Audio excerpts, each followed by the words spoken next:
demonstrado, Pai, a sua fidelidade a nós, de geração a geração, Pai. Deus amado, eu peço, Senhor, que nos dê esse momento, a clareza das Escrituras, para que a gente, entendendo as Escrituras, para colocar em prática em nossos casamentos, possamos ser realmente felizes juntos, por estar servindo ao Senhor, um ao outro, a família e o teu reino. Sabemos que temos um inimigo que tem muito poder, que é Satanás, e que ele quer o tempo todo destruir as famílias, porque ele sabe que destruindo famílias, destrói o futuro, Pai, das famílias, as vidas, a esperança. Tantas coisas, Pai, acontecem, mas o poder do Senhor é maior e melhor. E por isso nós persistimos em aprender do Senhor, e o Senhor tem feito cada dia mais, Pai, real essa vida de comunhão a Ti com as nossas famílias. Oramos a Ti, Pai, agradecidos, em nome de Cristo Jesus. Amém. Amém. Bom, o tema da aula de hoje é o casamento, o plano perfeito de Deus. Plano perfeito de Deus.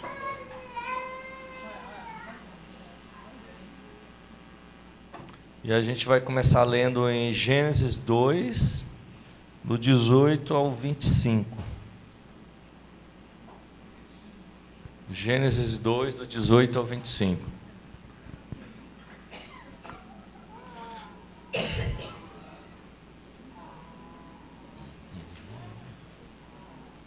É bem conhecida essas escrituras, né? Mas como a gente sempre fala, as escrituras são vivas e fala com a gente de maneira diferente, em momentos diferentes. Então vamos lá, Gênesis 2, versículo 18.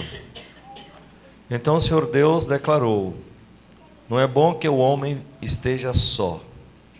Farei para ele alguém que o auxilie e lhe corresponda. Depois que formou da terra todos os animais do campo e todas as aves do céu, o Senhor Deus os trouxe ao homem para ver como este lhe chamaria. E o nome que o homem desse a cada ser vivo, esse seria o seu nome. Assim o homem deu nomes a todos os rebanhos domésticos, às aves do céu e a todos os animais selvagens. Todavia, não se encontrou para o homem alguém que o auxiliasse e lhe correspondesse. Então o Senhor Deus fez o homem cair em profundo sono, e enquanto estava dormindo, tirou-lhe uma das costelas, fechou o lugar com a carne. Com a costela que havia tirado do homem, o Senhor Deus fez uma mulher, e a levou até ele. Disse então o homem: esta sim é osso dos meus ossos e carne da minha carne. Ela será chamada mulher, porque do homem foi tirada. Por essa razão, o homem deixará pai e mãe e se unirá à sua mulher, e eles se tornarão uma só carne. O homem e sua mulher viviam nus e não sentiam vergonha. Muitas coisas aqui para a gente aprender nesse texto, né? Primeira coisa é que Deus viu que não era bom que o homem vivesse só. Ele falou: ó, o homem só é o bicho do mato, né? Não consegue viver o homem sozinho. E aí Deus fez o homem cair num sono profundo, tirou uma costela e fez a mulher. Então o homem é do barro, né? O homem é do barro, da pó da terra. E a mulher costela muito boa. Uma costela bem assada. O Newton que o diga, né? É muito bom para assar e fazer.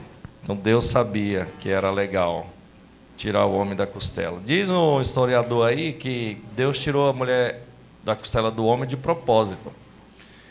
Segundo os historiadores, essa costela era bem próxima ao coração, que é para ficar no coração desse lado, né? Onde está o coração? Esquerdo, né? É. E também fica aqui debaixo do braço, que é para andar abraçadinho, protegido ali, né? Então teve um propósito, né, de ser assim. É melhor pensar dessa forma, né? Que a gente possa estar junto, né? E outro ponto que a gente pode levantar aqui nessa escritura é que Deus não só viu que não era bom o homem estar só, mas Ele falou: eu farei alguém que o auxilie e lhe corresponda. Como que é uma situação que uma pessoa auxilia? Como que é? Ajuda, divide as tarefas e corresponde. Tá junto. Exato. Né, Nilda? Eu acho que auxiliar é porque nós estamos fazendo algo. Sim. Só posso auxiliar o meu marido se ele estiver fazendo algo, estiver começando algo, liderando algo. Se ele ficar parado, não tiver um trabalho, eu não tenho como auxiliar. Bom ponto. Corresponder da mesma expectativa de estar alinhado com o propósito que está sendo feito. Ok. Então, foi isso. Então, não tem essa questão aqui de que um é mais importante que o outro. Os papéis são diferentes, né, do homem e da mulher. Mas, em nível de importância, assim, Deus fez o homem e a mulher a semelhança de Deus. Ele falou: façamos o homem a nossa semelhança, né? Então, essa coisa que o mundo... Ó, ela está chamando lá, acho que para abrir a porta para ela. Está com as duas mãos ocupadas. É a Aliciana. Aliciana foi ver comida para nós, ó. Tá vendo? É. Então, a gente vai partir desse ponto que Deus teve um propósito, não é para estar sozinho, não é para o homem ficar sozinho, e que tem o propósito de auxiliar e corresponder. Então, a mulher que Deus fez é uma pessoa que auxilia e corresponde. Não quer dizer que é inferior, não tem nada disso quando se trata do plano de Deus. Então, ele não se encontrou em todo lugar um auxiliar que correspondesse ao homem. Nada, ele fez todos os animais, gerou tudo, aí falou: e agora? Como vamos fazer? Aí ele criou, então, gerou a mulher para esse fim de corresponder. Quando você ouve as pessoas falarem sobre essa diferença, né, homem e mulher, dificilmente você vê alguém dizendo essa questão: não, um corresponde ao outro. Isso quer dizer comunicação também, né?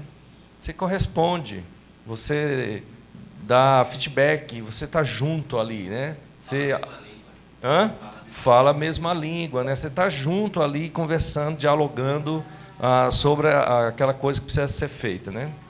E aí é interessante ele ver que o homem foi gerado do pó da terra e soprou nas suas narinas o fôlego da vida, né?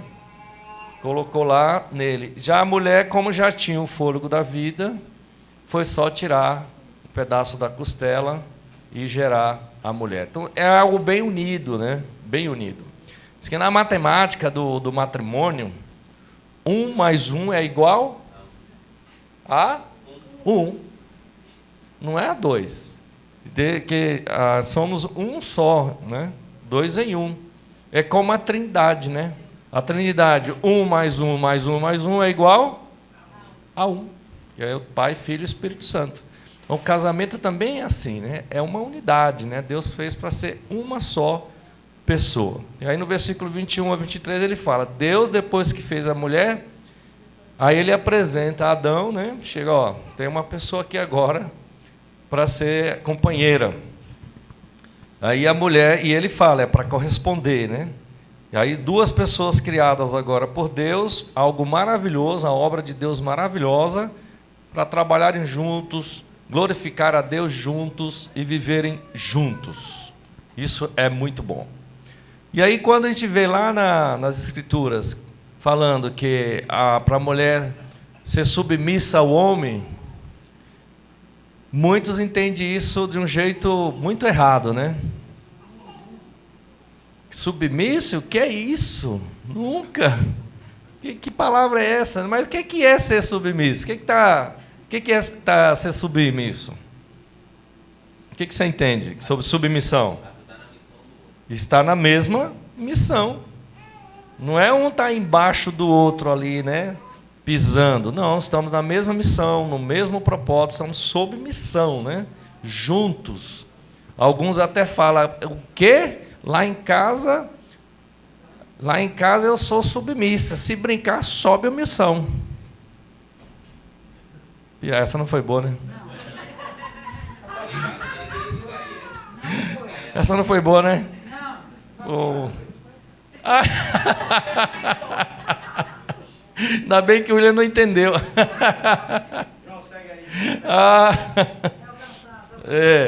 Mas há essa piada no meio cristão, né? Essa questão de submissão é submissão, né? Submissão no queixo. Mas como cristão a gente não faz isso, né? É só uma piada. Ainda bem, né? E aí, versículo 24, 25, quando ele diz: por essa razão o homem deixará pai e mãe e se unirá à sua mulher, e eles se tornarão uma só carne, né? O homem e a sua mulher viviam nus e não sentiu vergonha. Então aqui a gente vê que é uma questão de estar unido, unir a sua mulher e se tornar uma só carne, né? Tá bem junto, né? Aí a gente vê lá no Novo Testamento falando sobre essa questão de estar unido, estar junto, também, que a gente vai ver mais tarde. Então, o casamento, qual é o propósito principal do casamento, segundo a sua opinião?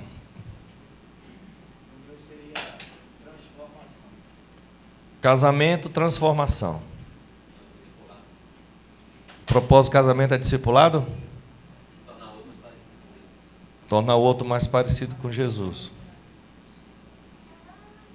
O que mais? Perpetuação, né? Perpetuação? Do ser humano que Deus criou. Certo. Muito bom. A visão de Deus é uma vida prazerosa. Uma vida de prazer. A Bíblia fala, desfrute a vida com a pessoa da sua juventude, né? Então, é um desfrutar, né, da vida.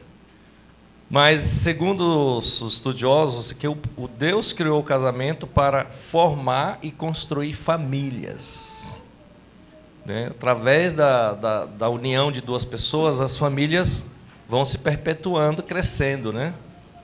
E há um plano de Satanás que não quer isso.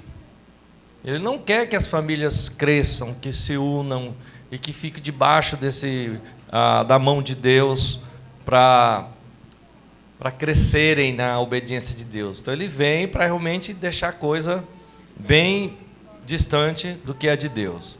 Então essa primeira parte aqui de Gênesis, a gente vê o propósito de Deus, a criação de Deus do homem e mulher e a maneira como ele uniu os dois, né? E disse, olha, é unido, é um só, vocês não estão no mesmo propósito, na mesma missão. E agora a gente vai lá para Mateus 19, né? Para a gente entender como que Jesus lidou com isso aqui quando ele foi questionado. Mateus 19, versículo 3 a 6.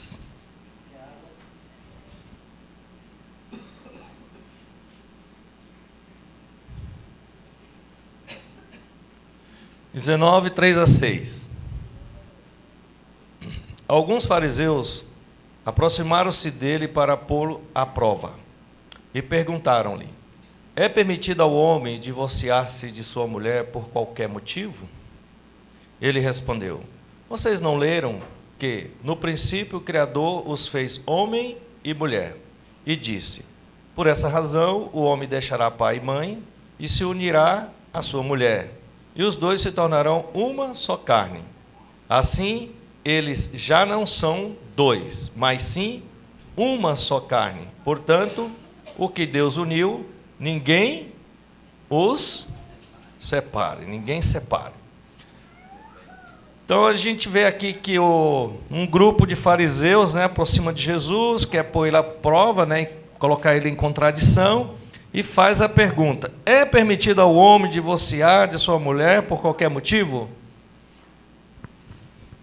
Jesus responde o quê? Com as Escrituras. Jesus cita o quê? Gênesis. Ele fala: pô, vocês não leram? Não é a Bíblia? Por que esse mundo hoje está querendo divorciar por qualquer motivo? Falta da palavra de Deus. Falta de direcionamento. Jesus fala: calma aí, está na Bíblia. Deus já disse lá, não é para fazer isso, né? É permitido por qualquer motivo, eles falaram, né? Qualquer motivo. Aí Jesus responde, né, as Escrituras para ele, que eu falei, o Gênesis 3:24, perguntando se eles não leram, que Deus uniu, ninguém separa, não é para separar. Aí veja só no versículo 7, eles não pararam por aí. Olha o versículo 7 do Mateus 19. Perguntaram eles: então, por que Moisés mandou dar uma certidão de divórcio à mulher e mandá-la embora? E agora eles responderam: a Bíblia. Onde estava isso? Quem falou isso? Moisés. Aonde? Deuteronômio. Você pega aí Deuteronômio 24, de 1 a 4, é exatamente isso. Ó. Se um homem casasse com uma mulher e depois não a quiser, mas por encontrar nela algo que ele reprova, dará certidão de divórcio à mulher e mandará embora. Só que esse rodapé reprova, do grego também tem outras versões, né? Não é bem reprova. Tem encontrar nela algo repugnante ou algo indecente. O mais correto é o indecente, que não está nessa linguagem de hoje. Aí vem várias linhas falando sobre isso, né? Eles disseram a Jesus sobre isso, trouxeram para Jesus falar sobre isso, né? Que esse algo reprova pode ser também algo que seja indecente. E há duas linhas de pensamento nisso, eu estava pesquisando. Por que, né, que falam isso? Uma linha que havia uma turma na igreja no passado, né, os pais da igreja, que defendia que o homem poderia dar carta de divórcio para a mulher por qualquer motivo. Então, esse algo indecente seria qualquer motivo. E esse motivo podia ser: a mulher não sabe fazer comida, não sabe arrumar a casa, não cuida bem dos filhos, por qualquer motivo. Se ele está contrariado, mandou a carta. Mas existia outra turma mais centrada nas Escrituras que defendia: não é isso não. É somente no caso de ter cometido adultério. Qual foi a linha que Jesus seguiu? Versículo 8. Mateus 19:8. Jesus respondeu: Moisés permitiu que vocês se divorciassem de suas mulheres por causa da dureza e de coração de vocês, mas não foi assim desde o princípio. Eu lhe digo que todo aquele que se divorciar de sua mulher, exceto por moralidade sexual, e se casar com outra mulher, estará cometendo adultério. Então Jesus foi na linha de que a razão de Moisés ter permitido que eles dessem uma carta de divórcio era por causa do coração endurecido, porque todo mundo que se separa, o coração está endurecido. Porque até mesmo alguém que cometeu adultério no casamento, se o coração não estiver endurecido, o aconselhamento é: perdoe. Se há amor, se foi um deslize, se foi alguma coisa, perdoe e sigam juntos. Esse é o aconselhado, né? Não, qualquer pastor, qualquer bom líder, que alguém que caiu nisso, né, nessa armadilha, vier pedir conselho para algum pastor, um bom líder, ele não vai dizer separa. Não dá para reconciliar, realmente não consegue, mas ficou tão difícil, não tem aí ainda uma esperança, um perdão, um amor que dá para suportar isso e perdoar em frente. Nunca vai dizer: tá, separa. Ainda que está lá na Bíblia dizendo, no caso de adultério, aí no final você fala: olha, Se é isso e você quer, você tem o direito bíblico, você pode fazer. Mas seria bom que se reconciliasse, perdoasse, né? Para o coração não ficar tão endurecido. Mas o fato é que Jesus afirma, né, que Moisés falou isso só por causa da dureza do coração dele, mas ele cita que o divórcio só era realmente permitido no caso do adultério. E quantas vezes, né, as pessoas hoje casam já com a intenção de divorciar, né? Tipo, vamos deixar já aqui se não der certo, que aí entra nessa linha de qualquer coisa que eu não aprovo ou não gosto, vou separar. E geralmente hoje as pessoas estão separando porque as ideias não batem, que é eu esqueci o nome, de gênero, como é que é? Incompatibilidade de gênero. Não está aqui na Bíblia que vai separar por causa disso. É para conversar, é dialogar e chegar num acordo, né? Por isso que somos diferentes, que é para a gente, em cima dessa indiferença, a gente poder pegar a força de um, a força de outro e seguirmos juntos. Como eu falei ontem, imagina se todo mundo for igual, todo mundo gosta de cor amarela, todo mundo gosta de quiabo, todo mundo gosta de jiló, né? Não, é diferente, por isso que vende de tudo, né? E Deus fez as coisas bem diferentes. E aí tem coisas que são mais lindinhas e outras que são feias, mas são diferentes, né? Alguns de nós parecemos o quê? Uma maçãzinha, uma uva bem sensível. Outros parecem o quê? Uma jaca cheia de espinho. O que mais que é assim, tão feinho, mas a gente come? Maracujá murcho, né? Mas é assim, mas se completa. Tudo a gente come, é muito gostoso. E Deus põe limão, né? Azedo, faz uma garapa, uma limonada, né? E vamos em frente. É isso que Deus estava falando. Jesus estava falando aqui, não separem. E a estratégia que foi montada para a gente conhecer um ao outro, eu acho bem sábia. Por quê? Uma pessoa que conhece o outro, temos um plano. Primeiro, conhece a pessoa, namora, não tem namoro na Bíblia, mas o namoro é para quê? Para a gente se conhecer. Né? O mundo já não tem essa questão, né, de namoro muitas vezes, para se conhecer antes do sexo, essas coisas. A gente precisa conhecer melhor o outro. E alguns falam, mas conhecer melhor quer dizer fazer sexo. Não, você precisa conhecer o caráter da pessoa primeiro. Tem que ir por fase, né? Primeiro conhece. Aí vem o quê? O noivado, que é uma parte onde a pessoa já está mais convicto, vão se estruturar melhor financeiramente, alguns compram, né, suas casas e tal, os apartamentos, e aí então se casa. E no momento de casar, que decidiu, ainda assim é bom ter um preparo, aulas, né, de casamento. A nossa igreja, a gente tem aulas, são 11, 12 aulas, com indicação de bons livros ainda, para até casar, fazer essas aulas, né? Não é demorado, mas faz todas essas aulas. Aulas que ensinam tudo, desde como brigar, como fazer as pazes, né? Tudo, né?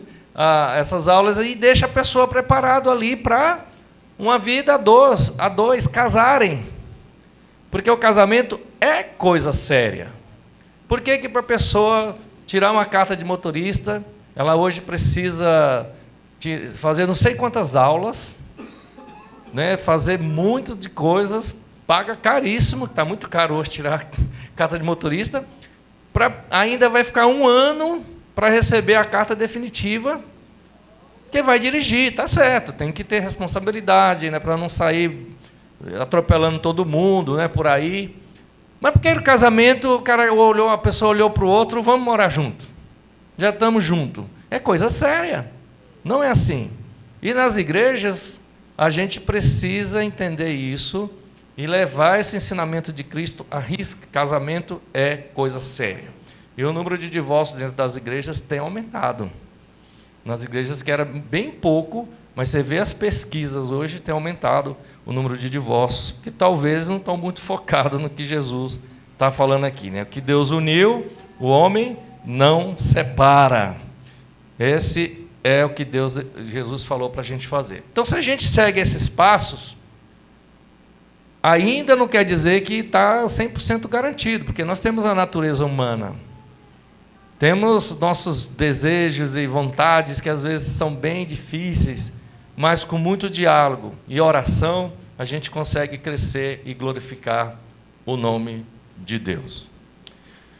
Malaquias 2,16, no último livro do Antigo Testamento, o profeta falou assim: Deus odeia o divórcio. Malaquias 2,16. O divórcio, ele quebra o plano de Deus para constituir família. Você é convicto disso? Você tem essa convicção, né, que o plano de Deus é perfeito para as famílias. Por causa da dureza do coração, começou-se as pessoas se divorciar. Mas Deus continua com o plano. O casamento é uma instituição de Deus, ela é divina e ela nunca vai acabar. Você acredita isso? Nunca, porque é de Deus. E você pode ver, muitas das pessoas, às vezes, que separam, elas querem casar de novo. Querem alguém para estar junto, porque é de Deus. Mesmo que a pessoa ainda quebra aquilo ali que Deus está falando, e eu não estou falando, irmão, de casos, a gente não vai entrar nesse campo, violência, essas coisas, não, tem outro campo aí sobre que entra nessa questão de separação, de divórcio. Aí é um estudo mais com escritura, teologia mais completa, que não é só adultério, mas tem adultério também de outras formas. Adultério não quer dizer só sexo. Tem outras questões que envolvem também, que é uma linha onde os ultras radicais não seguem. Mas a gente pode ler em outro momento sobre isso também. Vamos ler Malaquias 2,16. Vocês chegaram aí? Malaquias 2,16, ele fala assim, ó: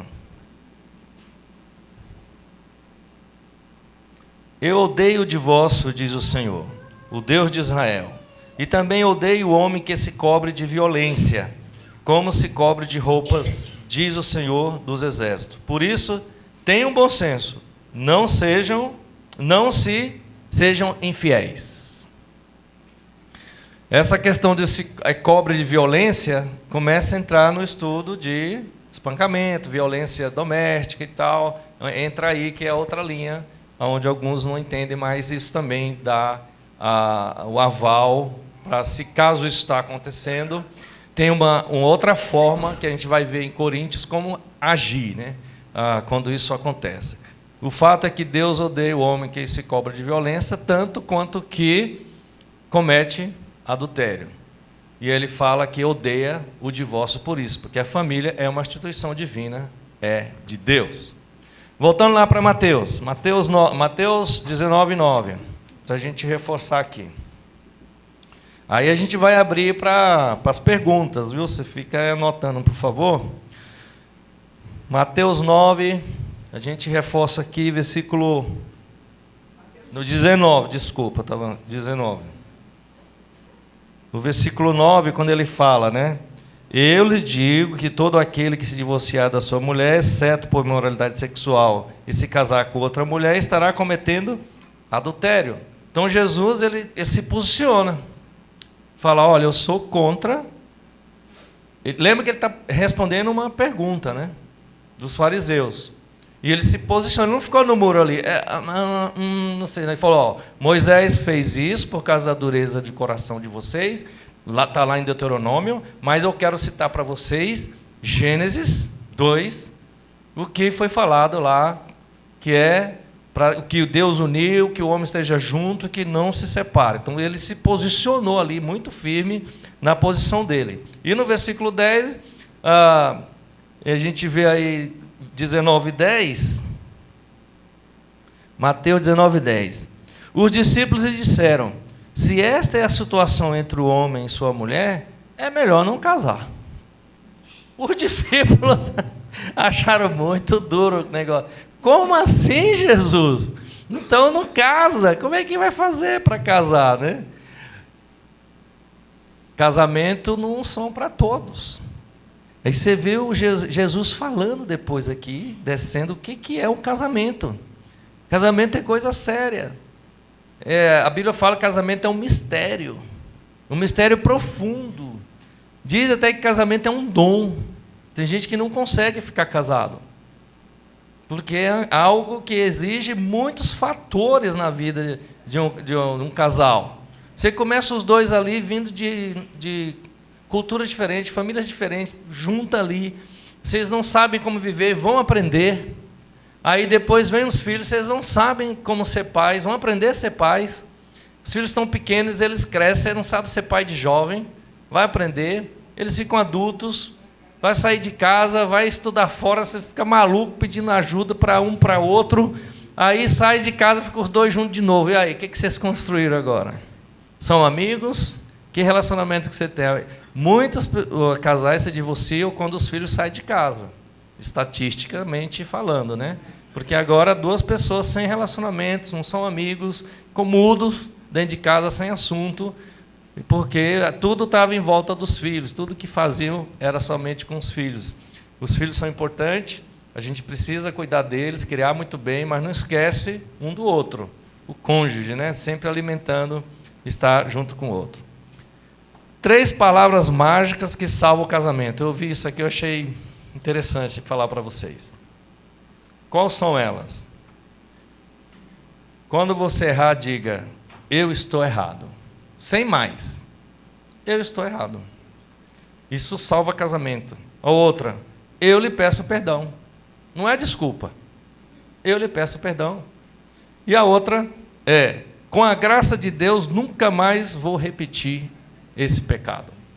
Rapaz, o cônjuge que ouvir isso do outro mostra um coração que está entendendo o propósito de não separar, de não divorciar e de lutar. Vocês pegaram as 3? Estou errado, eu lhe peço perdão, com a graça de Deus nunca mais vou repetir esse pecado. Praticando essas 3 palavras no casamento, terá grandes chances de serem felizes para sempre, né? E casamento é isso, né? Aí vamos ver o que Jesus falou quando o discípulo disse assim: então não é melhor não casar? Vamos ver. Versículo 11 de Mateus 19. Mateus 19. Jesus respondeu: nem todos têm condições de aceitar esta palavra. Somente aqueles a quem isso é dado. Alguns são eunucos porque nasceram assim, outros foram feitos assim pelos homens, outros ainda se fizeram eunucos por causa do reino dos céus. Quem puder aceitar isso, aceite. Então ele entra aqui na questão do eunuco. Nem todo mundo vai aceitar essa questão.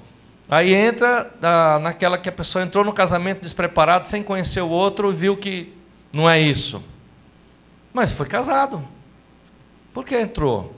Não está tendo pancadaria, não está tendo violência doméstica, questão de diálogo, o que está acontecendo? Né? Está casado, ninguém forçou. Essa é a questão, né? Ninguém forçou. Se houve um consentimento, né? Multiconsentimento ali, está casado. Busquem ajuda, faça tudo o que for possível, mas não entre no campo aqui de que o divórcio é a solução para isso, né? Alguns chegam até a dizer que Deus, não foi Deus que me casou. Já ouviu isso? Não tem Deus no meu casamento. Eu já ouvi gente dizendo: não foi Deus que me casou.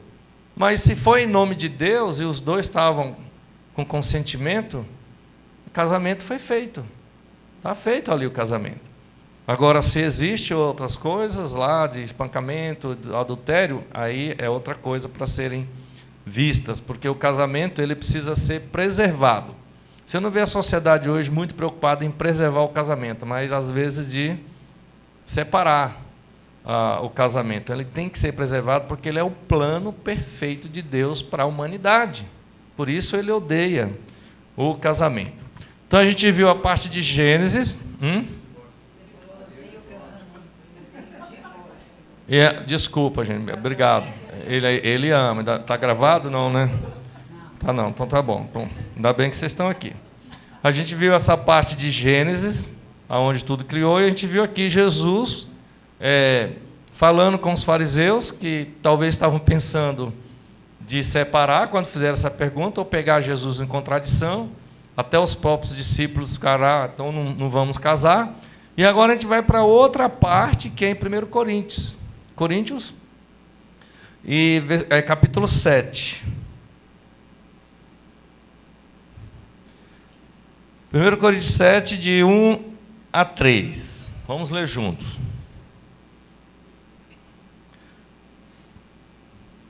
Quanto aos assuntos sobre os quais vocês escreveram, é bom que o homem não toque em mulher, mas, por causa da imoralidade, cada um deve ter sua esposa e cada mulher o seu próprio marido. O marido deve cumprir os seus deveres conjugais para com a sua mulher e, da mesma forma, a mulher para com seu marido. A mulher não tem autoridade sobre o seu próprio corpo, assim o marido. Da mesma forma, o marido não tem autoridade sobre o seu próprio corpo, mas sim a mulher. Não se recusem ao outro, exceto por mútuo consentimento e durante certo tempo para se dedicarem à oração. Depois unam-se de novo, para que Satanás não os tente por não terem domínio próprio.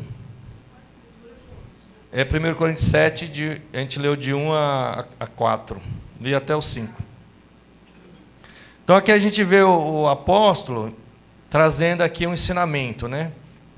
Como que a gente deve fazer. O conselho do apóstolo Paulo é bom que não toque em mulher, o mesmo que não se case, porque o apóstolo Paulo não era casado, né? Há um indício de que ele era viúvo, mas não é consenso entre os teólogos, né? Se realmente ele era um viúvo ou não, porque ele tinha muita experiência sobre casamento, né?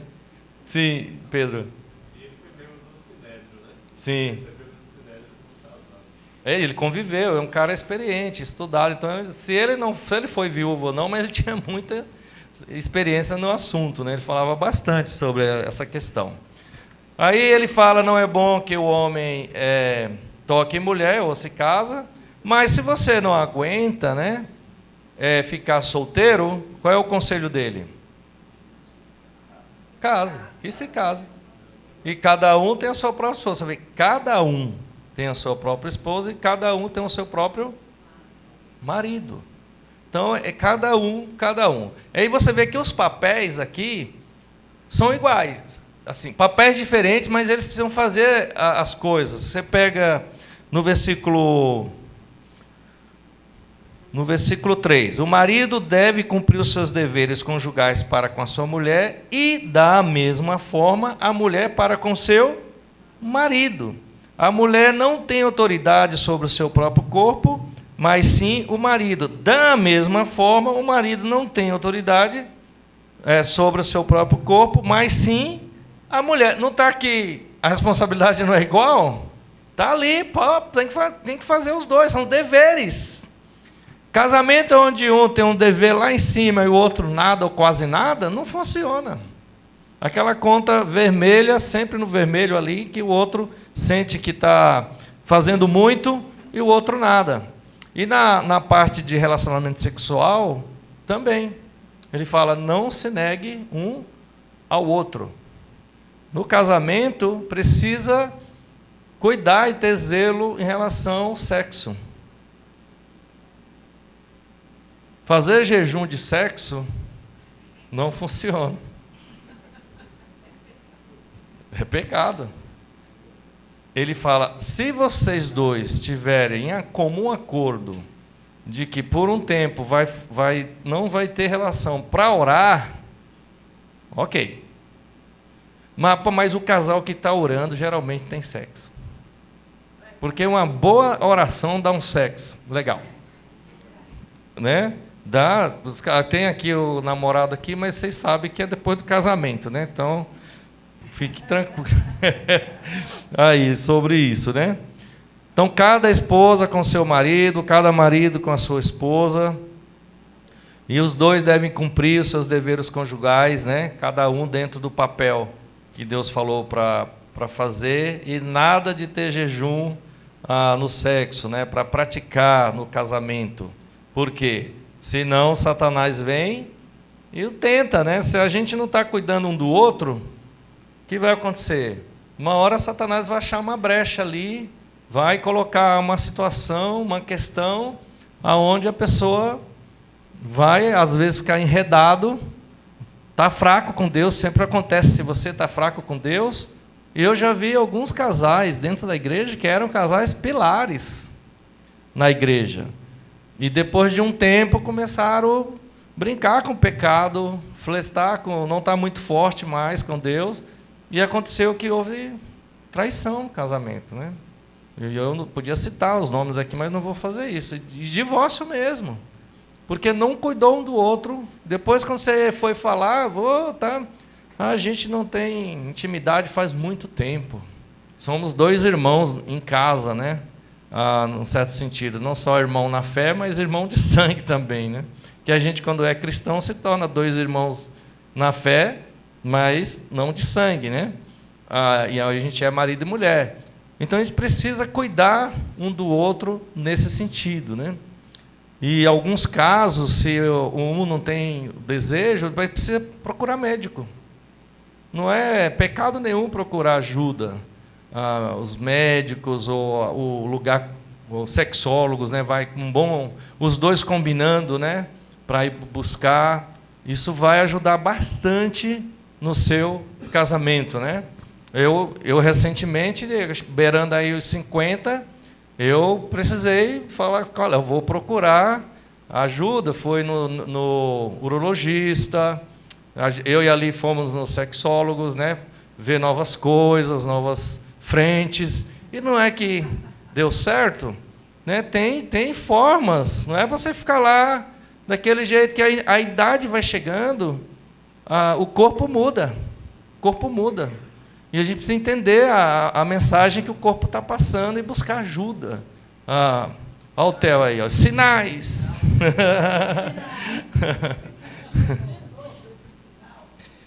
Então, casado, o conselho é que não se separe, né? No versículo 12, aqui do... Versículo 12, deixa eu ver se eu pulei. Eu li até onde? O 4, né? O 5? Até o 5. Ele fala aqui no 5. Não se recusem ao outro... Não, o 5 eu li, né? No 6. Digo isso como concessão, e não como mandamento. Gostaria que todos os homens fossem como eu, mas cada um tem o seu próprio dom da parte de Deus, um de um modo, outro de outro. Que esse negócio essa questão do dom, onde muitos falam que casamento é um dom, né? Um dom de ter humildade, de pedir perdão, de persistir no diálogo, né? É uma coisa que você faz, você está com Deus, você vai fazer isso para construir o casamento, né? E alguns não conseguem passar dessa fase. No versículo 10, ele fala, aos casados, aí ele direciona para os casados. Aos casados dou este mandamento, não eu, mas o Senhor, que a esposa não se separe de seu marido, mas se o fizer, que permaneça sem se casar, ou então reconcilie com seu marido, e o marido não se divorcie da sua mulher. Qual que foi a linha do apóstolo Paulo aqui? A mesma de Jesus, a mesma de Gênesis, né? Lá, não divorciar, ainda que tinha outra linha que defendia que podia divorciar. Ele estava falando, não façam isso, né? Aos casados, não separe, fique junto. No caso do cônjuge casado com não cristão, ele também dá aqui as diretrizes, né? No versículo 12, olha o 12 e o 13. Aos outros, eu mesmo digo isto, não o Senhor. Se um irmão tem mulher descrente e ela se dispõe a viver com ele, não se divorcie dela. E se a mulher tem marido descrente e ele se dispõe a viver com ela, não se divorcie dele. pois o marido descrente é santificado por meio da mulher, e a mulher descrente é santificada por meio do marido. Se assim não fosse, seus filhos seriam impuros, mas agora são santos. Ah, tem um ponto aqui, né? O que ele está dizendo? Vocês dois casaram e um se tornou cristão. O que fazer agora? Havia uma questão nesse tempo sobre isso. Separa? Falou, não, você continua fiel. Casamento é antes da religião. Casamento é divino, é de Deus. Se casou em nome de Deus, está casado. Então, ele vai ser santificado por você. O fato de ser santificado não quer dizer que ele está salvo. Mas por que santificado? Como que você entende isso? Porque a pessoa cristã, ela é abençoada por Deus. Indiretamente, a casa também é. A gente pega exemplos de pessoas tementes a Deus, onde outros não eram, e Deus evitou que acontecesse algo por causa que tinha uma pessoa temente a Deus. A gente pega José, por exemplo, lá com Potifar, né? Um exemplo típico. Deus abençoou a vida de Potifar por causa de quem? De José. Não quer dizer que Potifar estava salvo, mas Deus protegeu e abençoou. A gente pega o exemplo também de Sodoma e Gomorra. Deus falou para Ló, né? Enquanto você não sair da cidade, não vai acontecer nada aqui. E aí os anjos chegaram e falaram, sai depressa, que aí, se você não sair, não vai acontecer. Que Deus estava protegendo ali, santificado. Então, no caso de uma casa ter alguém temente a Deus, Deus está abençoando ali também, né? Isso não tira o fato que o outro ou os outros precisam também seguir a Jesus. Está pegando ali a sombra das bênçãos, né? Daquela pessoa que é de Deus. É nesse sentido que o apóstolo Paulo está falando. José, você levantou a mão e eu te ignorei, desculpa.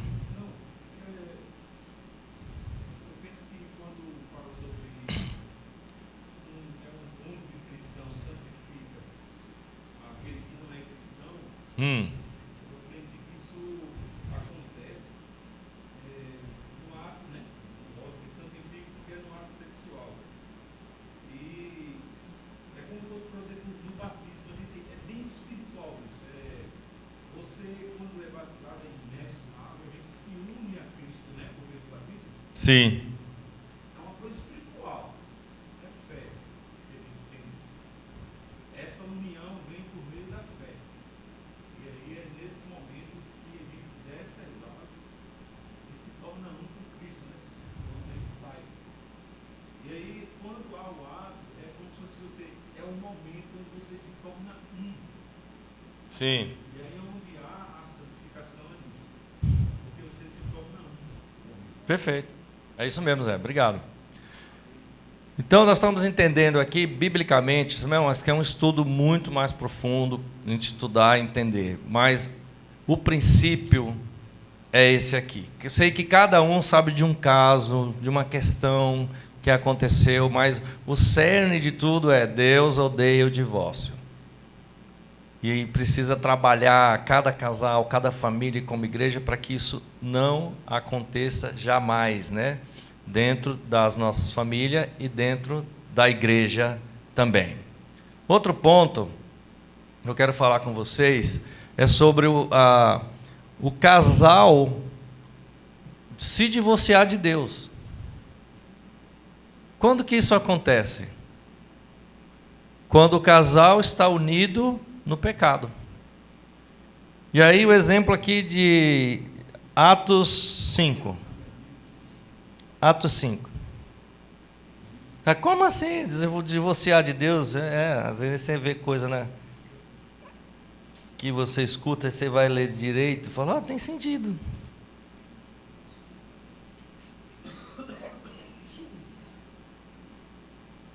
Atos 5. Estou procurando aqui, subiu da minha Bíblia. Achei.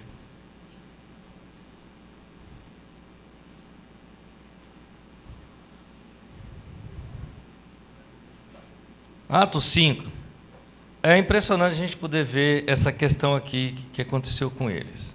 No versículo 3 de Atos 5, fala assim: Então perguntou Pedro a Ananias: Como você permitiu que Satanás enchesse o seu coração ao ponto de você mentir ao Espírito Santo e guardar para si uma parte do dinheiro que recebeu pela propriedade? Ela não lhe pertencia, e depois de vendido, o dinheiro não estava em seu poder? O que o levou a pensar em fazer tais coisas? Você não mentiu aos homens, mas mentiu a Deus. Ouvindo isso, Ananias caiu morto. Grande temor apoderou-se de todos os que ouviram o que tinha acontecido. Então os moços vieram, envolveram seu corpo, levaram-no para fora e sepultaram. Cerca de 3 horas mais tarde, entrou sua mulher sem saber o que havia acontecido. Pedro lhe perguntou: Diga-me, foi por esse preço que vocês conseguiram pela propriedade? Respondeu ela: Sim, foi esse mesmo. Pedro lhe disse: Por que vocês entraram em acordo para tentar o Espírito do Senhor? Veja, estão à porta os pés dos que sepultaram seu marido, e eles o levarão também. Você vê aqui uma questão onde o casal entra num acordo. Qual era o acordo que eles tinham entrado? Mentira. Qual que era a mentira? Esconder o valor da propriedade, né? Então, o que a gente entende com isso? Que existe um propósito, e eles são bons, a gente ter propósito, ter objetivo na nossa vida. Mas se ele não vem com princípios bíblicos, pode dar errado. Não vai valer. Ah, que bom, temos um propósito, vamos vender o terreno. Ah, vamos vender. Mas aí a gente vai dar só parte. Tudo bem, eles podiam decidir isso.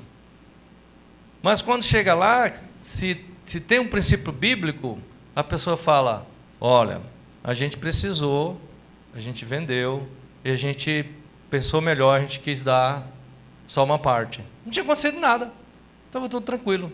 O que foi ruim foi o quê? A mentira. Então, os casais precisam entender isso também. Porque às vezes o casamento não está bom porque há mentiras. Há coisa errada no casamento que não está na luz.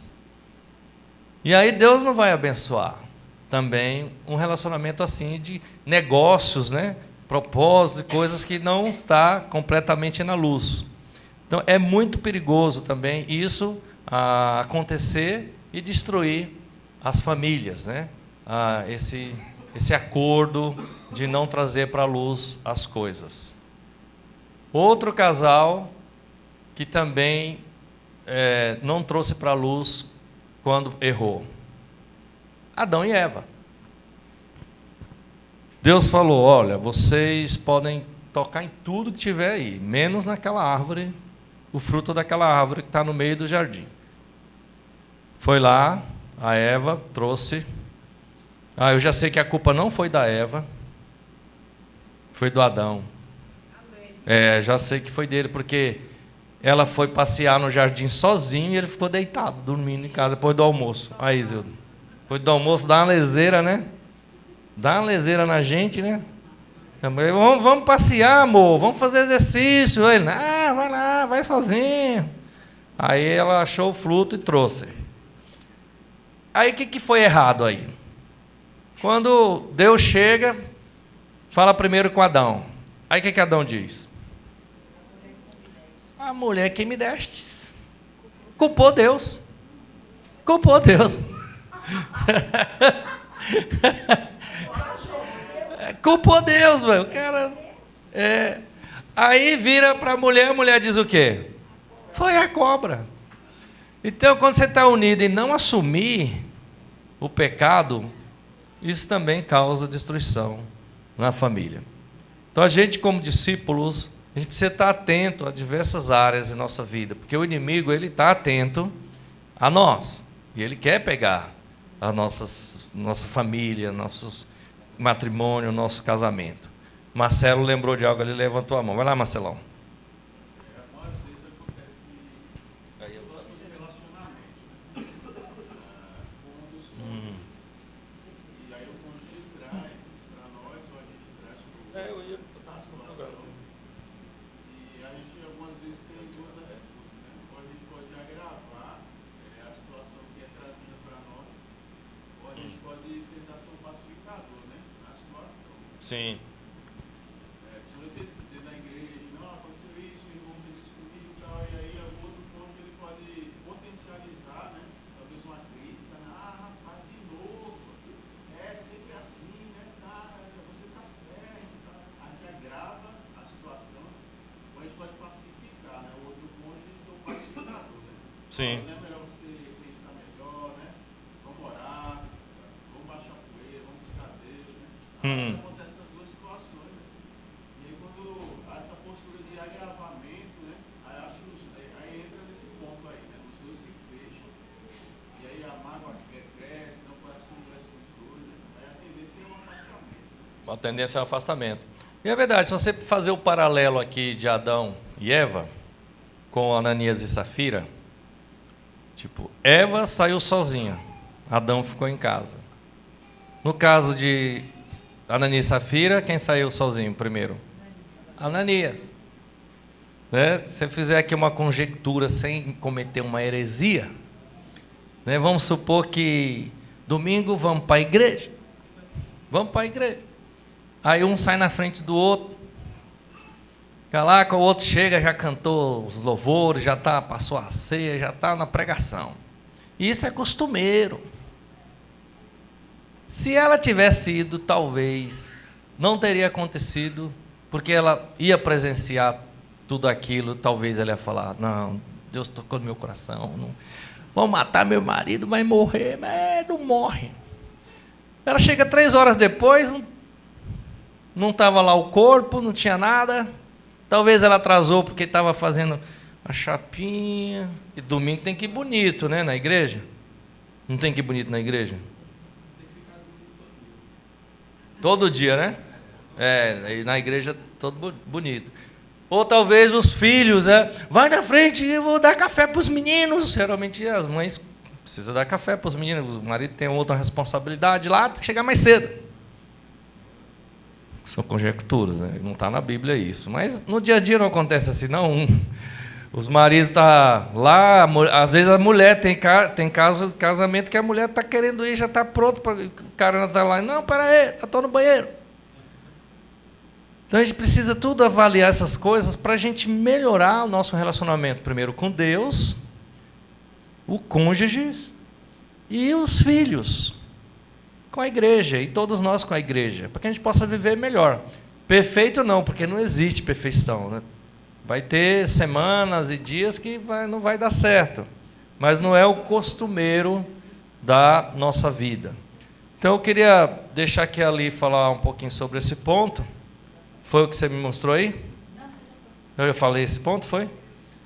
E aí eu queria abrir para a gente conversar, porque essa questão de divórcio, ela tem ampla pensamentos dentro das igrejas, né? Dependendo do que a pessoa está passando, as pessoas consultam outras pessoas, às vezes não vai na fonte para saber como que isso, de fato, se consolida na vontade de Deus, né?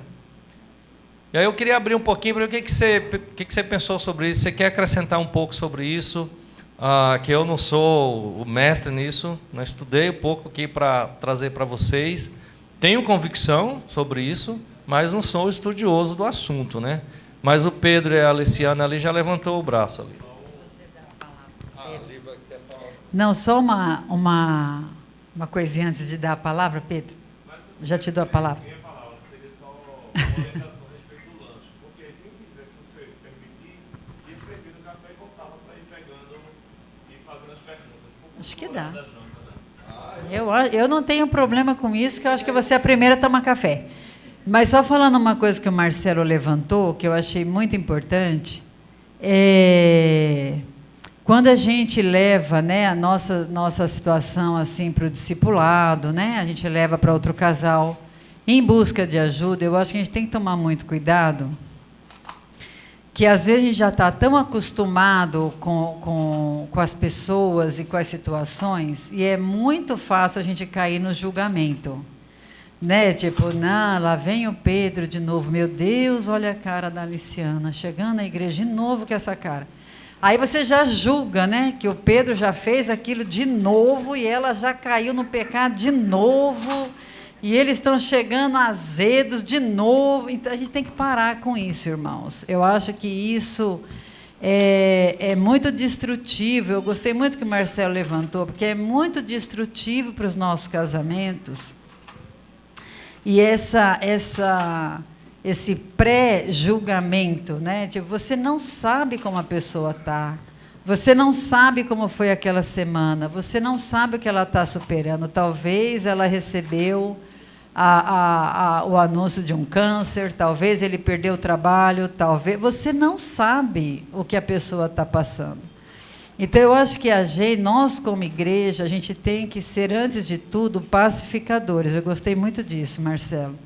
E tem muito a ver com o que você está falando. Da gente ser pacificador na vida do nosso cônjuge, primeiro, principalmente, e também na vida dos nossos irmãos. Já não vai com a ideia pronta, porque o mundo está girando muito rápido, a nossa vida está cada vez mais corrida.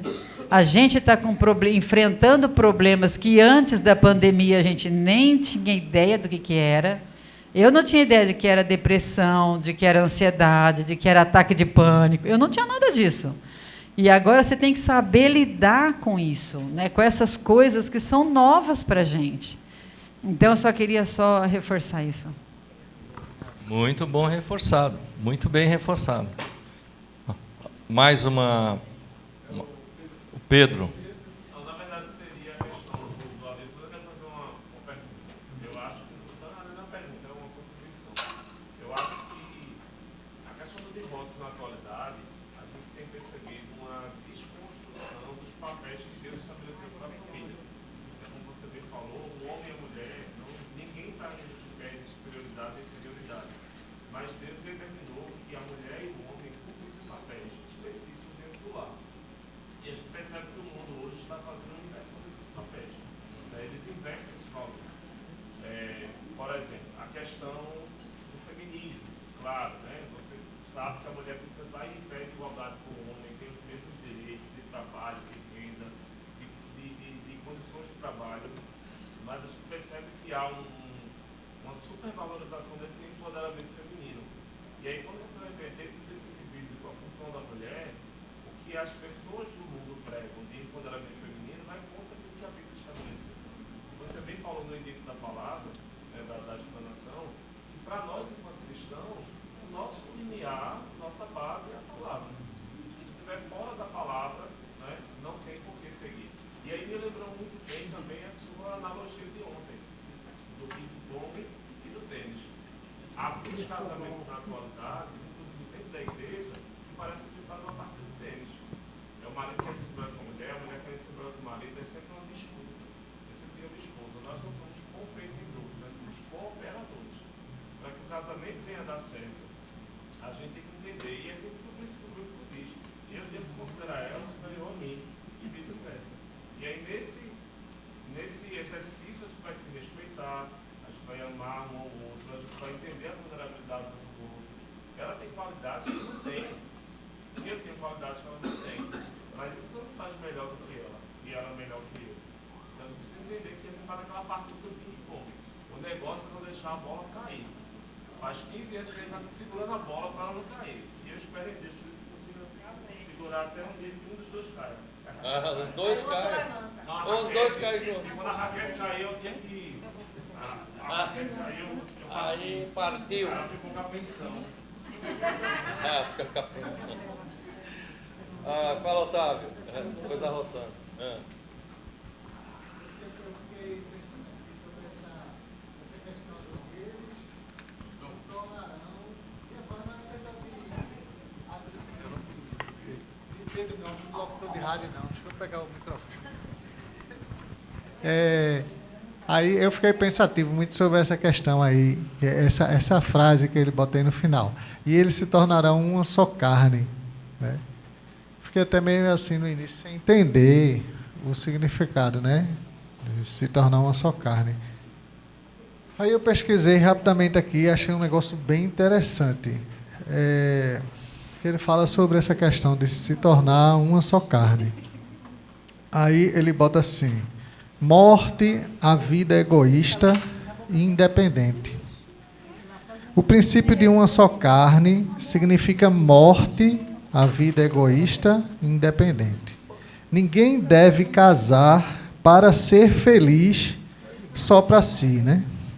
Este é um mito acerca do casamento que tem sido perpetuado mesmo no meio evangélico.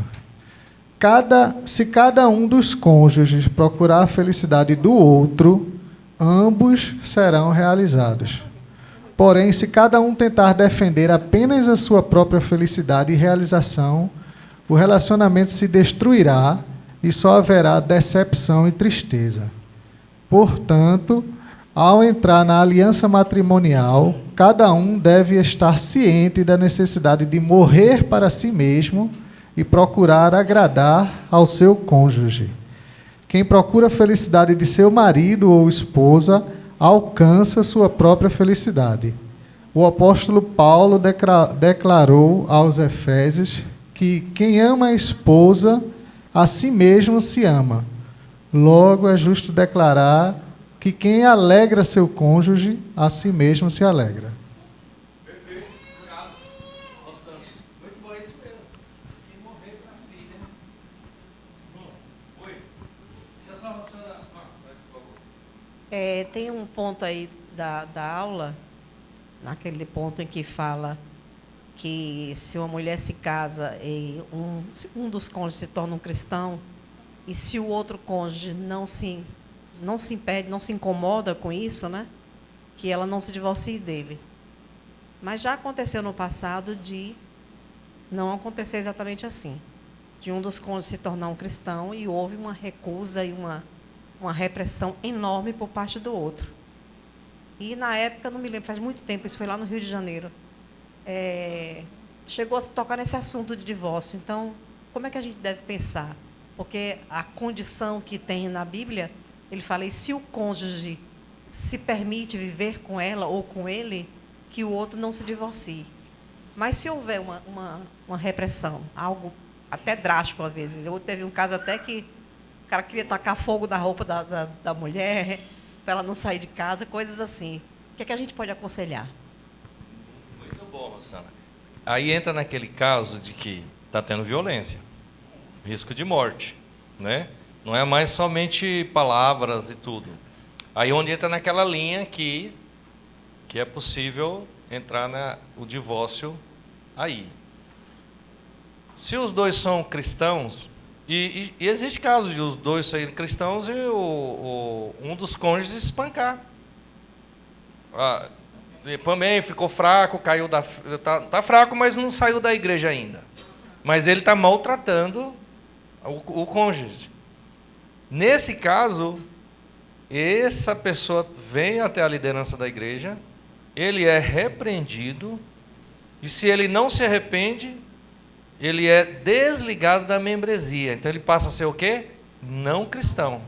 Aí divorcia. E ela ou ele está livre para casar de novo. Tem uns processos para serem feitos, né? No caso da violência, que se cobre de violência, quer queimar a mulher, vai fora. Ou o marido, né? Aí entra nesse... Queimou as roupas dela. Não sai. Cara, maluco esse cara, meu. Mas ainda bem, ele se arrependeu, não, né, irmão? O Zé falou lá e depois a Nilda aqui. Quer falar por aqui? Vem mais pra cá, Zé. Você assistiu a aula do solteiro e está lá longe agora, é? Eu fiquei sabendo que você assistiu a aula do solteiro, viu? Não, eu também não queria assistir essa Estou aula. sentindo aqui, ó. Eu não queria assistir aula de divórcio. Mas não é divórcio aqui, não, é de união. Agora sim, agora sim. Assim, a gente é muito fácil a gente responder nessas questões quando a gente não está no calor, né, das coisas acontecendo, né?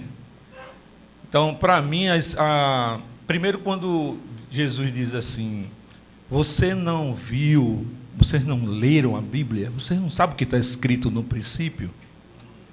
Então, ele não está abrindo assim um leque para que seja para a aprovação do divórcio. Mas ele está primeiro pedindo para você analisar o que Deus, qual é a vontade de Deus. E acontece que quando as coisas vão acontecendo no meio cristão, e são duas coisas que não acontecem muitas vezes. Primeiro, as decisões sérias são tomadas com base nas emoções e nos sentimentos, e não à luz das Escrituras. Então, há hoje, infelizmente, uma desassociação muito grande do divórcio com Deus. Ou seja, deixa Deus de lado. Quando você deixa Deus de lado, aí entra a questão da dureza do coração. E aí você opta, através das emoções, a se divorciar. Que não é o correto, que não é a vontade de Deus. Então, e uma outra coisa é que a gente sabe que o perdão cura. Então, acontece muitas vezes que o cônjuge que erra muitas vezes, e aí o inimigo se aproveita disso, que é a questão da confissão. Quando você pensa em confessar, você espera receber perdão e misericórdia. Só que quando se ele não tem isso dentro do matrimônio, ele esconde, ele não confessa, e aí entra a destruição. Porque ele vai ficar, continua endurecendo, e um abismo puxa outro abismo. E aí não há perdão, não há misericórdia, o que resta? Separação. Então, acho que a gente precisa assim, poxa, não é para se separar? Não. Então, vamos fazer o possível, porque dois não andam juntos se não viverem em acordo. Então, vamos fazer acordos. O que você acha que eu preciso mudar? E mudanças gera dor. Você tem que se negar, você tem que morrer para si mesmo. Mas para que continue o matrimônio de forma que agrada a Deus. É muito difícil. Eu tenho acho que é o mesmo tempo seu, 33 anos. Não, de casado. 33 anos de casado, temos 2 filhos. E assim, há 15 dias, foi morar com sua esposa. E aí, rapaz, não é que o negócio melhorou? Porque e Rafael está trabalhando de manhã e só chega de meia-noite. Melhorou para você, né? Para nós, eu e minha esposa. Então a gente. A Cleide está falando aí, não sei se melhorou para mim. A gente tem mais tempo junto. Entendeu? Isso não provocou a síndrome do ninho vazio. A Cleide fez igual a mãe do Anderson. E chega mais para não dar muito trabalho. E o Anderson falou. Sim. Não, filho, você vai me dar mais trabalho. Então, acho que é isso. A gente precisa muito disso, sabe? De muito perdão, porque vai errar. Os dois não são iguais, são diferentes. Busca a aprovação de Deus no matrimônio. Eu acho que tem que se esforçar. Tem que dar o máximo de si para viver junto. Então, e é perdoar 70 vezes 7. Por pecado. 70 vezes 7. Aí, falou a voz da experiência aqui, obrigado, Zé. Não, essa questão que o Zé levantou aqui, né? Realmente é uma coisa para a gente, como igreja, pensar se a gente tem essa convicção e ensinar também, né, as outras pessoas, os irmãos mais novos, né? Os que vão casar precisam estar melhor preparados, né? Porque se tem uma condição que não é para divorciar, então, como os discípulos falaram, Então é melhor não casar, né? Ou se eu vou casar, eu preciso realmente saber o beabá, né? Como que isso realmente funciona para não correr o risco depois. O José Gonçalves diz: o casamento não começa, o bom casamento não começa quando o homem abre a porta, mas sim quando ele abre a porta do carro, quando ele entra no restaurante, quando ele serve a sua esposa na mesa. Aí, muito bom. Vamos ouvir aqui a Nilda. Obrigado, João. Muito bom. Eu confesso que, embora nesse momento eu não esteja sem crise com o meu amado, eu não estou em crise, né, com o meu amado, estamos vivendo uma fase boa do casamento, mas no passado já teve fases que eu só pensava em me separar dia e noite, inclusive eu chorava já imaginando e sentindo como seria a separação, né? Já teve fases bem delicadas. Mas mesmo assim, quando eu ouço esse ensinamento, né, de não separe, meu coração sempre tem aquele gelo assim, né? Me dá um temor dessa palavra, porque é isso que você leu de Gênesis. Deus falou ali para Adão e Eva: não coma. Ponto final, não coma. Explicou para eles que o mal existia e falou: não coma do mal, para você saber o quanto ele é ruim. Então, essa mesma palavra, quando diz não separe, ele não dá muitos detalhes assim. Ele chama a obediência, mesmo que não se entenda profundamente as consequências. E eu já ouvi de pessoas assim que passaram por separação e elas disseram assim: antes de me separar, eu ouvia falar que era ruim demais. Mas depois que eu passei, eu não desejo isso para o meu pior inimigo. Pessoas próximas a mim já falou isso, porque o rastro de destruição que fica, às vezes nunca mais se repara, né? E quando você trouxe ali que Deus falou isso para os filhos dele, e Pedro também falou, então essa orientação são para os filhos de Deus. O mundo ele não vai entender. Porque como pai de família e mãe de família, nós temos as regras de nossa casa, né? Como criar os filhos, nossos limites.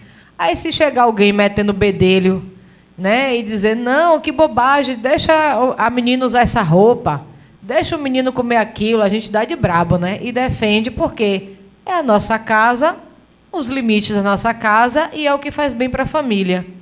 Então, quando Deus dá esse limite para os filhos, não se separe, Deus não tolera que o mundo dê palpite nisso. E nós, como os filhos, se a gente não entende e quer compreender o que Deus ensinou, eu acho que exige realmente essa busca de entendimento, por que Deus falou e por que eu tenho que obedecer.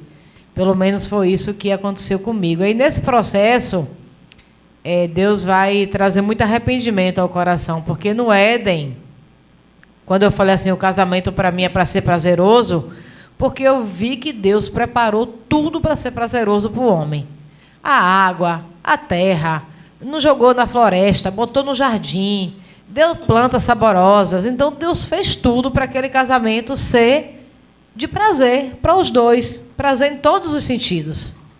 Agora, o casamento, se ele não está sendo prazeroso para os dois, então não está no padrão do Éden, né? Está no padrão do mundo.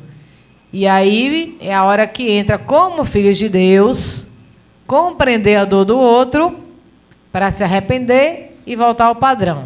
Bom, falando isso, eu estou acompanhando, né, um casal, mas especificamente agora a esposa, cristãos, onde o nível de casamento deles está pior do que no mundo. Eu vou falar isso porque é uma crise séria e eu vejo que acaba acontecendo nas igrejas. O tipo de conversa que o marido está tendo com ela é do tipo assim: eles são casados, têm 2 filhos, e uma mulher, depois que tem filhos, a condição do corpo já não é a mais favorável. Mas o nível de conversa do marido é assim: você está gorda, você está feia, sua barriga está horrível, eu vou pagar para você. Eu estou falando que isso é um diálogo real, gente, de cristãos da nossa igreja, de um casamento. O seu peito está horrível, está caído, eu vou pagar para você fazer uma cirurgia. Não, mas eu não vou pagar para fazer a cirurgia porque você está gorda, está feia. Primeiro você tem que emagrecer. Então, assim, o nível de um casamento cristão, aí eu digo, não é mais cristão nem filho de Deus quando chega nesse estado. Mas quando eu conheci esse casal há muito tempo atrás, a crise não era essa. A crise era assim: a gente quer ter um tempo com vocês porque eu estou me sentindo muito sobrecarregada, eu acho que ele não me valoriza. Era só essa a frase. E aí, não, você está enganada, você está maluca, eu pago as contas, eu faço isso, eu faço aquilo, um beijinho, um abraço, foi empurrando com a barriga. Então, as piores crises do casamento, quando chega nesse nível, não começou assim. Geralmente começou com, vai para não sei aonde, começou com palavrão, começou em não considerar o outro nas coisas pequenas. Começou com a esposa que falou assim, eu me sinto sobrecarregada, e ele não deu a mínima. Começou com ele falando, você não me ouve, mas ela não deu a mínima. Então, por isso que eu falei que eu tenho temor dessa escritura, porque as grandes crises começou com aquelas coisinhas pequenininhas que, como casal, verdadeiramente a gente não considerou e não respeitou o outro, não sentiu a dor do outro, não se tornou um. Porque se tornar um eu não tenho o que comer, o meu marido também não tem. Eu não posso comprar roupa bonita para mim, roupa que eu gosto, meu marido também não vai comprar. Então, tem que ser um em todas as coisas. Então, é isso que eu queria compartilhar, porque é muito triste quando a gente vê um casal chegar nesse nível de destruição e levar a sério as advertências de Deus, porque essa independência de Deus falar, não coma, mas a mulher decidiu que ela podia comer, o homem também decidiu que ele podia comer, mesmo Deus dizendo não, é a mesma coisa de que a gente faz no nosso casamento. Não maltrate o outro, mas maltrata, mesmo Deus falando. Não ignore o outro, mas vai lá e ignora, mesmo Deus alertando.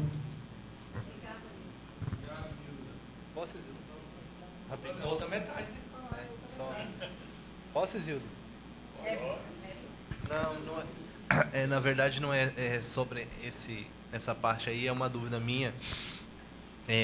Talvez possa estar enganado, mas é sobre aquela parte que foi falado da mulher santificar o marido, Eu queria que você falasse isso. Por exemplo, vou citar um exemplo assim: a mulher é uma cristã e se casa com um homem que não é cristão.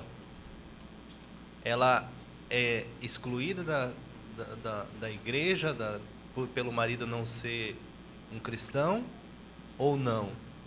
Essa é a minha dúvida. Boa pergunta. Boa pergunta. Acho que um monte de nós aqui podia responder essa aí. Biblicamente, se você já é da igreja, se é cristão, segue Jesus, tanto o homem como a mulher, o aconselho da Bíblia é que a pessoa procure alguém que seja cristão. Não deveria procurar alguém fora do rol de cristãos, Se fizer isso, a Bíblia não dá apoio para esse tipo de casamento. Se a pessoa vem já casado, é outra coisa, Porque o casamento é ali. Mas uma vez que você está debaixo agora dos ensinamentos de Cristo, E a Bíblia fala que o descrente, luz e trevas não combina, Imagina você casa com uma pessoa que não tem nenhum relacionamento com Deus. Você está lá orando, o cara está ouvindo o funk, o pagode, a rocha, você não consegue. Está se arrumando para ir para a igreja, o cônjuge está indo para o carnaval, imagina. Aí não. O jugo desigual que a Bíblia fala, não vai sofrer muito. A pessoa que faz isso está decidindo ir para o outro lado. Porque, biblicamente, não é aconselhável e não é bíblico. Foi essa a pergunta, de alguém aqui dentro da igreja. E já aconteceu nas nossas igrejas, de vários casos, de um homem ou uma mulher gostou de alguém de fora, até pessoas de Umbanda, E aí veio pedir conselho e falou, olha, traz ele, a gente estuda a Bíblia, se a pessoa se tornar cristão e for da vontade de Deus, vocês se casam, mas aí não quiseram. Ele falou, então, você é bem-vinda na igreja, pode vir, mas como membro, Não é, porque você vai decidir casar com não um descrente, um pagão, né? No bom sentido. Respondi? Zildo. Obrigado, João, pela aula. Só uma contribuição. Faz 20 dias eu entrei em contato com um irmão nos Estados Unidos por outro motivo, não para falar de casamento. E aí a gente acabou falando sobre filhos, casamento. Esse irmão dirige uma igreja de aproximadamente 1.200 pessoas. Ele tem uns 32 anos de casado, tem uns 40 anos na fé, e é um homem de muito impacto na nossa comunidade de igrejas. O que você imagina que seria o casamento desse irmão? Quase, exatamente. Ele passou por muitos desafios. Desafios iguais aos que você e eu passamos. Então a gente acha que não, que o meu marido, a minha esposa, ou a minha situação é diferente. Mas todos temos os mesmos desafios. Então é muito importante que a gente aqui se encontre para acabar desabafando, vamos dizer assim, né? Uma coisa, para terminar, esse irmão chegou para mim e falou assim: olha, a gente fez um teste, a gente elencou 40 coisas ou mais e colocamos uma nota para minha esposa e para mim. Sabe qual foi o resultado disso? Simplesmente eles eram opostos em todas as características. 40 ou mais. Mais ou menos, ou pode ser um pouco menos, um pouco mais. Tudo eles eram opostos. Então, aí o que ele concluiu? Ele concluiu o seguinte: que a única maneira de conviver bem com essa conselheira de mulheres e esse evangelista, a única maneira de conviver bem era ver o lado positivo, as coisas positivas que eles tinham. Porque as coisas negativas eram tão concretas que afetavam muito o relacionamento um do outro, o coração, a paz da relação. Mas aí, vendo o positivo do outro, ele começou a ficar feliz, número um, ele não estava, começou a ficar grato a Deus e encorajado por essa relação, ele começou a ficar bem, e o casamento decolou. Eu achei isso tão importante que eu quis trazer e compartilhar aqui com vocês. É um ensino muito diferente, né? Não tem a ver com a técnica ou a questão do divórcio em si, mas é uma coisa que eu acho importante a gente dar valor na parte boa do outro, né? Que predomina. Mas muitas vezes a gente e Satanás, né, fazem a gente olhar a parte negativa. Contribuiu muito bem. Gente, tem uma senhora ali querendo falar e a gente precisa ouvir ela. E em seguida a gente vai finalizar com a parte do anjo, que aí é a Aliciana e Pedro que vai fazer a última parte. O anjo, né?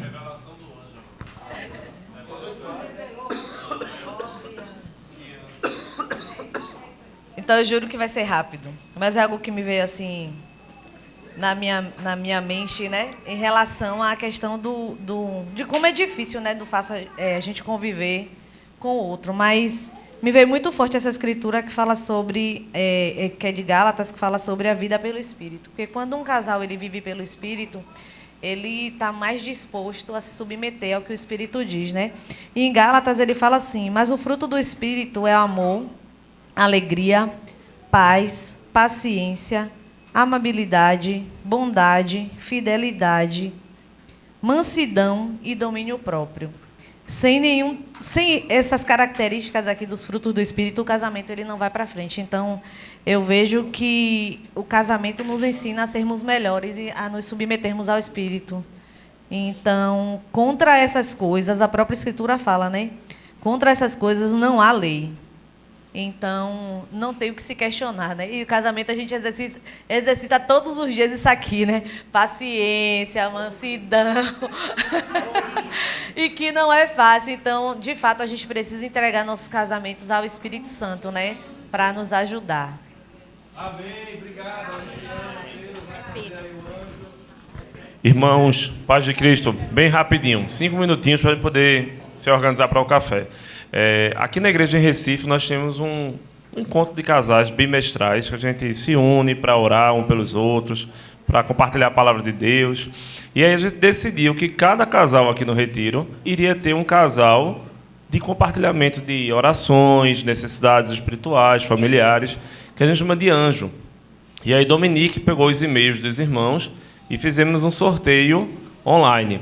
A gente queria fazer de uma forma mais especial, trazer uma lembrancinha, mas devido ao tempo, a gente vai só comunicar qual é o casal, que é o nosso anjo, e aí esse casal vem aqui à frente, já comunica o próximo que tirou e assim por diante.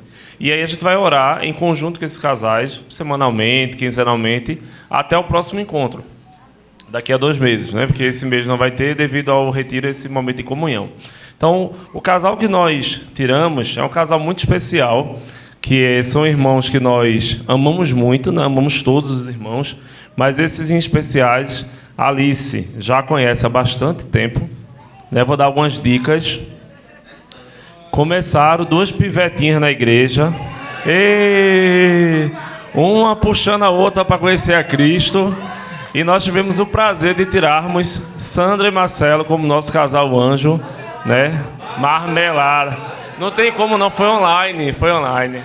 Então, é um casal que nós amamos muito em Cristo e gostaríamos de deixar apenas um versículo bem rapidinho aqui para o casal, que é 1 Coríntios 13, vou ler só o versículo 8, que diz, o amor nunca perece, mas as profecias desaparecerão, as línguas cessarão, o conhecimento passará.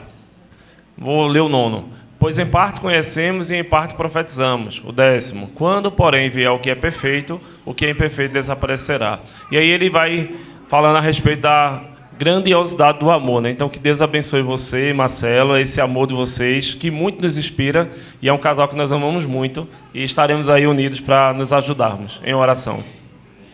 Então, antes de passar para a Sandra, vamos falar para você, Li, e todos os casais aqui visitantes. A gente sabia que vocês viriam.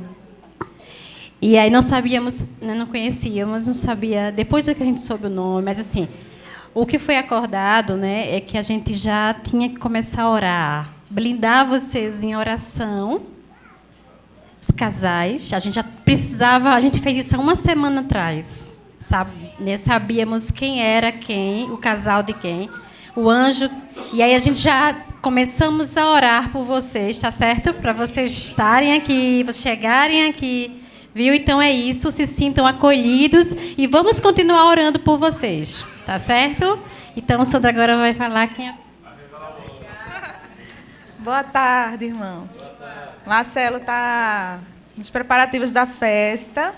Mas no nosso sorteio a gente ficou com um casal assim muito querido, muito amado da igreja de Recife, e um casal muito servo que eu tenho assim profunda admiração e que não está aqui hoje porque está vivendo um momento específico familiar, né, que é Robson e Edla, que estão com muitas necessidades de cuidado com a família, estavam aqui com a gente ontem.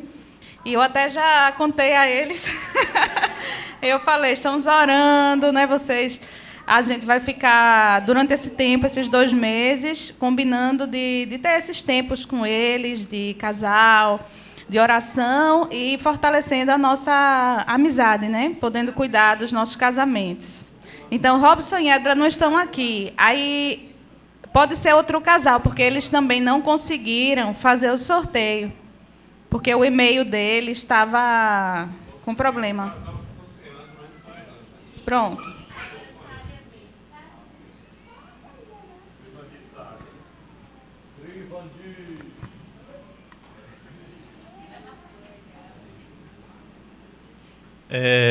Boa noite, irmãos. O casal que nos foi presenteados, né, é um casal, não vou ser redundante, que são casais especiais, né, mas é Renato e Dominique, que vai ser um prazer estar com eles nesse momento aí mais próximo.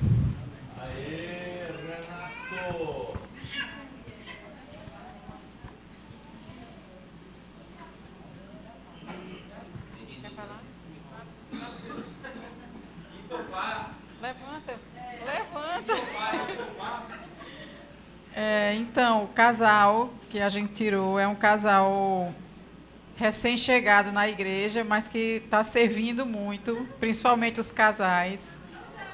E, e foi muito bom, porque a gente estava lá, né, no sorteio, vai e vem, e a gente acabou sorteando Alice e Pedro. E...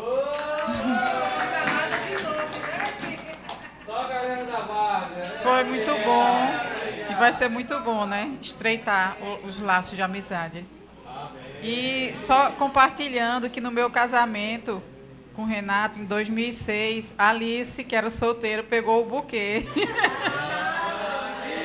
E depois casou com o Pedro. Então a gente já tem uma contribuição, né?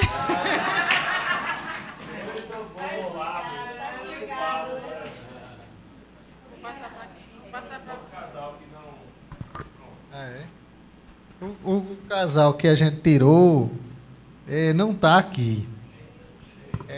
Porque ele está trabalhando. André e Cristina, né? Ah, a Cristina está aí. Eu não tinha visto. Não, chegasse agora, foi. Oxente. Acho que eu estava olhando mais pro lado de cá, não fui Cristina, não. Pronto, aí um casal assim relativamente novo, né? E a gente vai conversar depois.